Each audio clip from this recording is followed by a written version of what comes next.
Welcome to Roxy's Pinoy Stories. Magandang araw po sa inyo, lalong-lalo na po sa iyo, Miss Roxy. Ako po si Isabel, 39 years old at wala pa ring asawa. Tahimik at maayos ang buhay ko na umiikot lang sa bahay at trabaho. Kontento na ako roon. Sa buhay pag-ibig naman ay hindi pa po ako pinapana ni Cupido. Hanggang sa isang araw, dumating ang inaanak ko na si Ethan. Lumuwas siya noon ng Maynila para makapag-aral at makapagtapos. At hindi ko inakalang ang pagbabalik niya pala ang unti-unting babago sa tahimik kong buhay at hindi na lang basta magninang ang magiging relasyon naming dalawa. Alam kong mali, Miss Roxy, pero paano kung pilit kaming pinaglalapit sa maling paraan? Ito po ang kwento ng buhay ko. Sana po ay inyong pakinggan at huwag nyo sanang husgahan. O Isabel, sakto yatang day off mo ngayon at ikaw ang tao rito sa tindahan. Napatingin ako sa labas ng tindahan nang marinig ang pamilyar na boses ni Minda. Ang ina ng inaanak kong si Ethan. Nakangiti itong papalapit habang may daladalang eco bag. Oo, 2 araw na mare ang day off ko dahil nag-street duty ako. O, kamusta? At ano bang bibilin mo? Tanong ko sa kanya. Pabili nga ako ng conditioner. Aalis kasi ako para sunduin namin yung inaanak mong si Ethan. Sabi nito na agad ko namang ipinagtaka. Kinuha ko agad ang binibili niya mula sa estante. Uuwi na pala ang inaanak kong yon. Ilang taon na nga siyang nagtrabaho dun sa Maynila? Tanong ko. Nako 5 taon na siyang nagtatrabaho ron. Gusto niya daw magbakasyon dito dahil miss na raw niya ang probinsya. Nga pala, pumunta ka sa bahay mamaya at may salo-salo sa pagbabalik ng inaanak mo. Hindi ka pwedeng mawala. Hahanapin ni Ethan ang ninang niyang tatanda na yatang dalaga. Huling sabi nito na pabiro at siyang nagpa-ismid sa akin. Kadalasan, Miss Roxy, ayun ang sinasabi tungkol sa akin ng mga taga rito na kesyo tatanda na raw akong dalaga sa pagiging pihikan ko sa lalaki. Hindi naman sa pang-aasar pero totoo naman. Ang dami nang nandiligaw sa'yo dati pero lahat ay tinanggihan mo. Dugtong pa ng kumari kong si Minda. Tumigil ka nga kung meron talagang para sa akin, darating yan. Masyado lang talagang mabilis ang panahon. Sabi ko habang inaabot ang conditioner. Siguro, malaki na talagang ipinagbago ng inaanak ko. Ay nako, totoo. Hindi mo na rin halos makikilala ang inaanak mo sa laki ng ipinagbago. Tinanggap ni Minda ang binili niya sa akin. O sige, pupunta ako mamaya. Nakangiting sagot ko. O siya, mauuna na ako at baka mahuli kami sa terminal mamaya magalit pa yon. Natatawang sabi nito at umalis. Pagkaalis niya ay naiwan akong nakatingin sa kalsada. Hindi ko maiwasang mapangiti. Matagal na rin pala talaga mula nang huli kong makita si Ethan. Pagsapit ng hapon, nagsimula na akong mag-ayos. Simpleng blouse at maong lang ang isinuot ko. Hindi naman ingrande ang salo-salo kaya ayos na yon. Hindi kalayuan ang bahay ni Minda mula sa amin kaya nilakad ko na lang yon. At habang papalapit ako, ay rinig ko na ang tawanan at kwentuhan ng mga kapitbahay na inimbitahan nila. Isabel, nandito ka na. Masayang bati ni Minda nang makita niya ako. Nako baka mahuli pa ako sa kainan. Natatawa kong pabirong sagot. Hindi pa nga nagsisimula, halika. Pumasok ka na. Pagpasok ko sa loob ng bahay, agad kong binati ang ilan naming kapitbahay na naroon. May mga batang nagtatakbuhan sa bakuran habang ang mga matatanda naman ay abala sa paghahanda ng pagkain. Nasaan na ba ang bida kong inaanak? Natatawa kong tanong. Hinatid lang nila ng tatay niya ang mga gamit sa kwarto. Baka mamaya bababa na rin. Tumango ako at naupo muna sa bakanting upuan. Ilang minuto pa ang lumipas nang marinig ko na naman ang boses ni Minda. Ethan, bumaba ka na at nandito na ang ninang mo. Napalingon ako sa hagdan at doon ko nakita ang isang matangkad na lalaki na may simpleng puting polo at maong na pantalon na papaba ng hagdan. Halatang nangitim siya ng kaunti kumpara noong kabataan niya. Pero mas naging matikas ang tindig at mas matured ang itsura. Kung hindi siya tinawag ni Minda, malamang ay hindi ko agad siya makilala. Pagkakita niya sa akin ay ngumiti siya. Ninang, bati nito na ikinangiti ko na rin. Ethan, ikaw na ba talaga yan? Hindi makapaniwalang sabi ko dahilan para matawa siya. Opo naman Ninang, ako nga po. Naiilang niyang sagot. Grabe, ang laki ng ipinagbago mo. Komento ko. Kayo rin po, wala halos nagbago. Batang-bata pa rin tingnan. Maganda pa rin at dalagang-dalaga. Napailing ako. Naku, marunong ka ng mambola ha? Ganyan ba ang natutunan mo sa Maynila? Hindi ha? Totoo naman ha? Sabay tingin niya sa akin. Pareho kaming natawa sa depensa niya. Para lang kaming nagbalik sa dati kahit pareho ng malaki ang ipinagbago sa amin. Kamusta ang trabaho sa Maynila? Tanong ko kalaunan. Okay naman po, nakakapagod nga lang. Kaya naisipan ko munang umuwi kahit ilang linggo dito para makapagpahinga. Mabuti naman kung ganun. Iba pa rin ang hangin dito sa probinsya. Nakakapresko at nakakawala ng stress. Oo nga po Yun nga po yung namimiss ko. Lumapit si Minda habang may hawak na plato. O siya, tsaka na kayo magkamustahan. Kumain muna kayo. Nagkatinginan kami ni Ethan at sabay na natawa. Naupo kami sa isang mesa kasama ang iba nilang kamag-anak.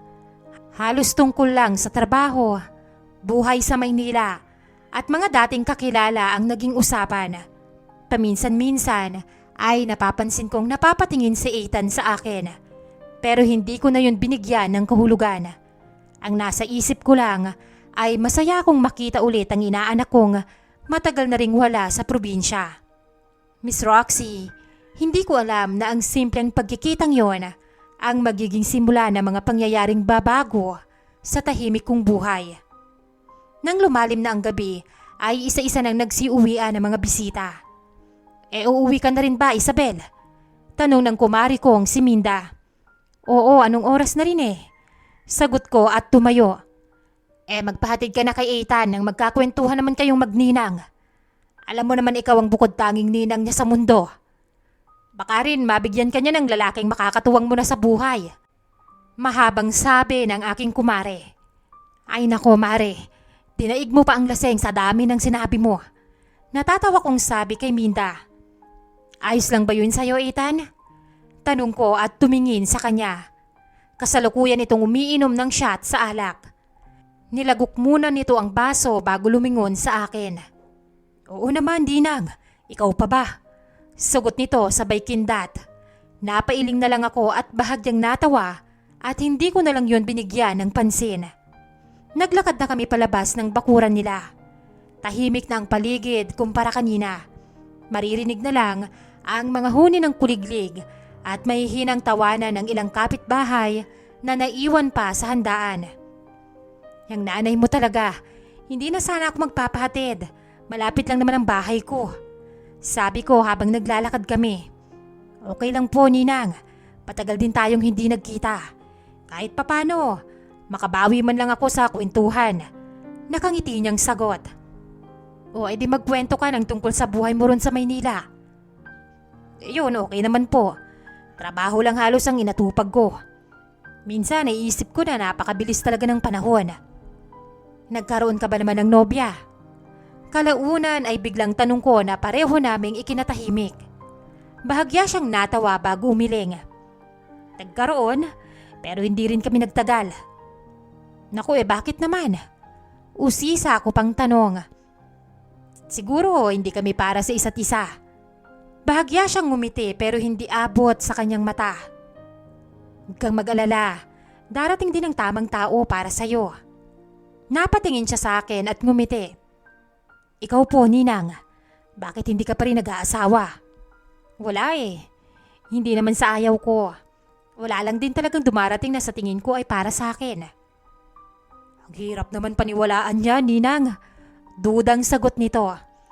Bakit? Kasi ang ganda-ganda mo.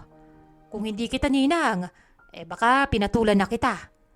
Alam ko namang biro ang sinabi niya, pero hindi ko magawang matawa at nanatili lang akong tahimik. Maya-maya ay muli siyang nagsalita.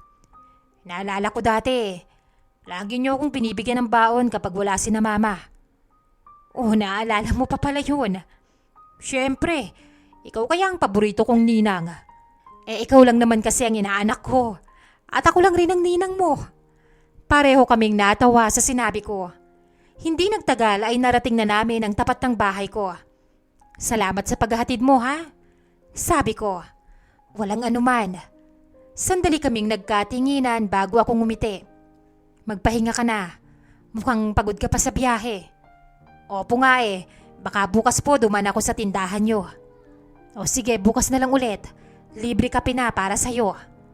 Sige po, ninang. Good night. Tumango siya bago tuluyang naglakad pabalik sa kanilang bahay. Habang pinapanood ko siyang papalayo, napaisip ako kung gaano kalaki ang ipinagbago ng dating batang lagi kong kinakandong noon. Hindi ko alam kung bakit, pero may kakaibang pakiramdam akong hindi maipaliwanag. Naiwan akong nakatayo sa may gate kahit nakalayo na siya. Huminga ako ng malalim bago tuluyang pumasok sa loob. Nagpalit muna ako ng damit bago nagtimpla ng isang basong maligamgam na gatas. Habang nakaupo ako sa sala, hindi ko maiwasang maalala ang mga sinabi ni Ethan sa akin kanina. Kasi maganda ka naman, ninang. Napailing ako sa naisip. Bata pa rin talaga akong magbiro. Bulong ko sa sarili ko na bahagyang natawa. Para sa akin, Miss Roxy, normal lang naman yon. Lumaki siyang malapit sa akin, kaya marahil ay komportable lang siyang mang-asar. Kinabukasan ay maaga akong nagbukas ng maliit kong tindahan dahil day off ko pa rin naman sa trabaho. Katatapos ko lang mag-ayos ng mga paninda nang may tumigil na motorsiklo sa harap. Pagangat ko ng tingin ay nakita ko si Ethan. Good morning, ninang. Nandito na ako para sa libreng kape mo. Pumasok siya sa loob ng tindahan at naupo sa maliit na upuang plastik na nasa gilid.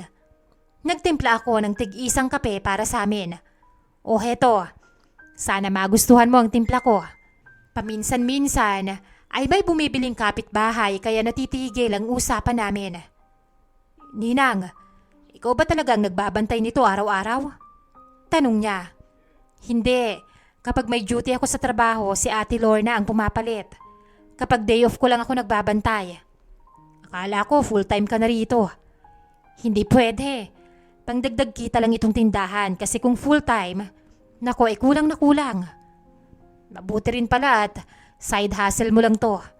Napakasipag mo talaga. Napangiti ako. Kailangan kasi mag-isa lang ako sa buhay. Bigla siyang natahimik. Parang may gusto pa siyang sabihin pero pinili na lang niya na manahimik.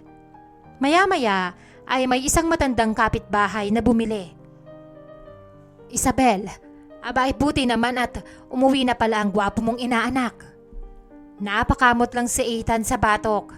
Oo nga po, Aling Rosa. Bantayan mo yan, Isabel. Baka maagaw ng mga dalaga rito.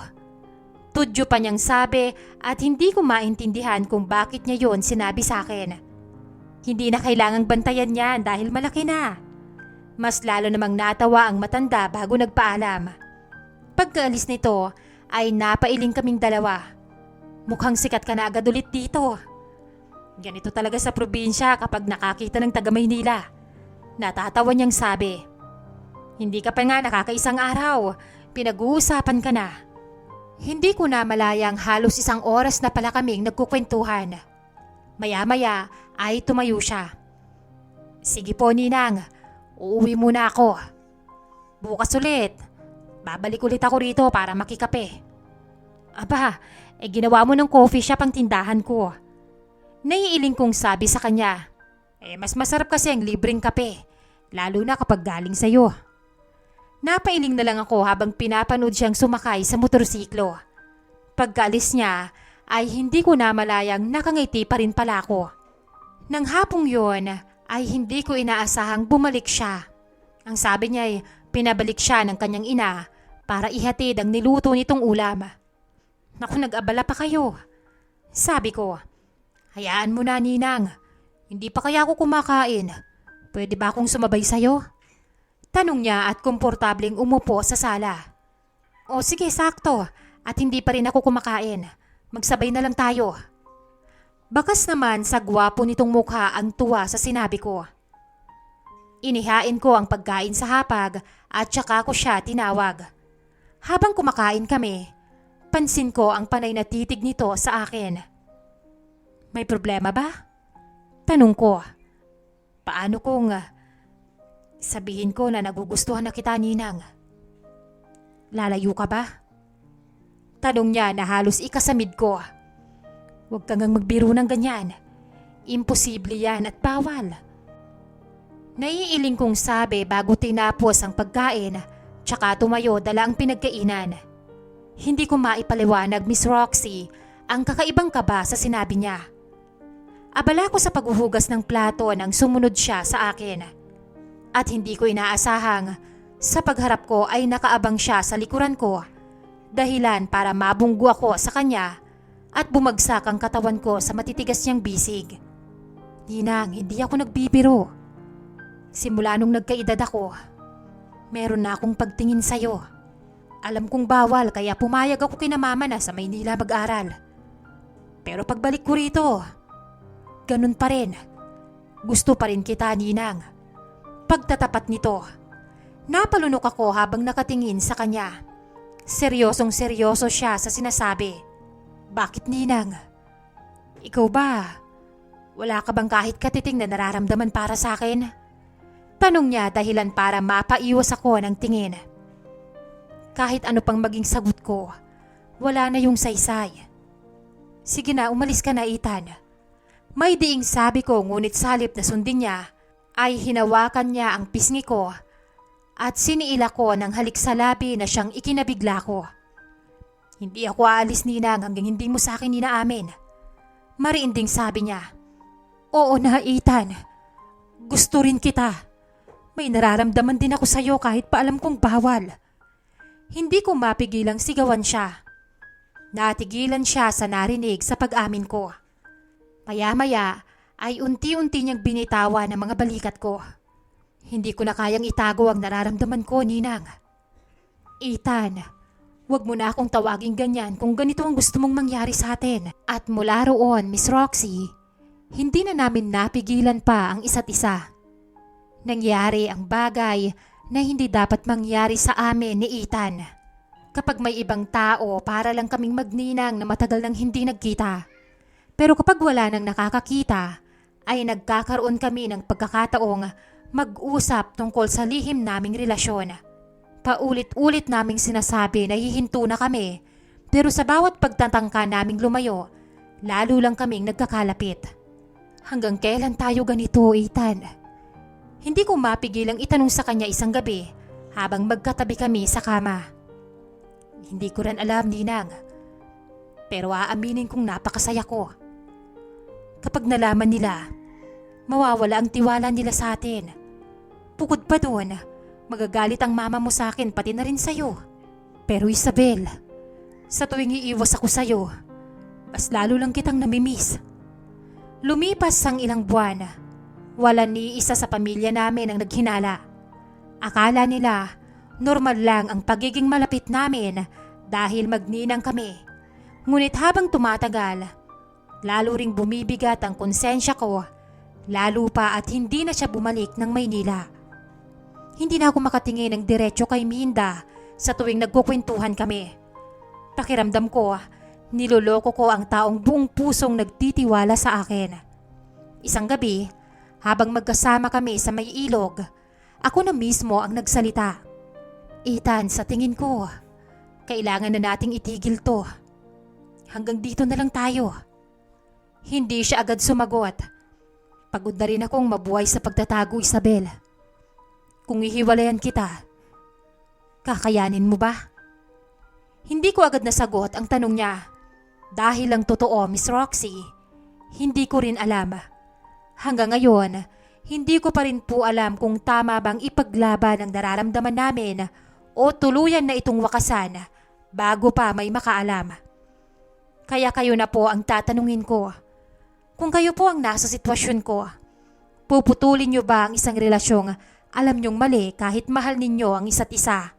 O ipaglalaban niyo to kahit na ang kapalit ay ang tiwala ng mga taong pinakamalapit sa iyo? Lubos na umaasa, Isabel.